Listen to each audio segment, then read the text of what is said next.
बिस्मिल्लाहिर्रहमानिर्रहीम। उम्मीद है आप सब खैरियत से होंगे। वीडियो शुरू करने से पहले मेरा चैनल सब्सक्राइब कर लें, बेल आइकन को भी दबा लें ताकि मेरी हर नई आने वाली वीडियो आप तक पहुंच सके। आज मैं आपको बताऊंगी सिंपल और इजी हेयर स्टाइल। उसके लिए हमें सबसे पहले थोड़े से बालों का सेक्शन लेना होगा। उसकी हमें हाई पोनीटेल करनी होगी। हाई पोनीटेल करने के बाद उन बालों की हम ब्रेड बना लेंगे। ये बहुत सिंपल और इजी हेयर स्टाइल है, जैसे कि हाउसवाइफ घर में इजीली बना सकती है। आजकल गर्मियाँ चल रही हैं,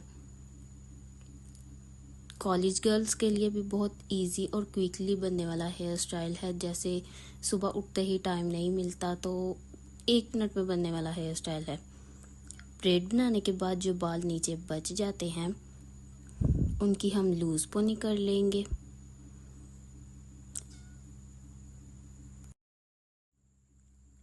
लूज पोनी करने के बाद हम दरमियान में से इन्हीं बालों को नीचे की तरफ राउंड कर देंगे और जो हमने ऊपर ब्रेड तैयार की थी उसको हम उसमें से निकाल देंगे।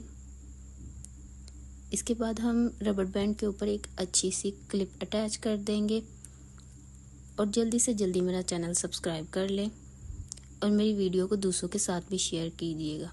लीजिए, हमारा सिंपल और इजी हेयर स्टाइल तैयार है।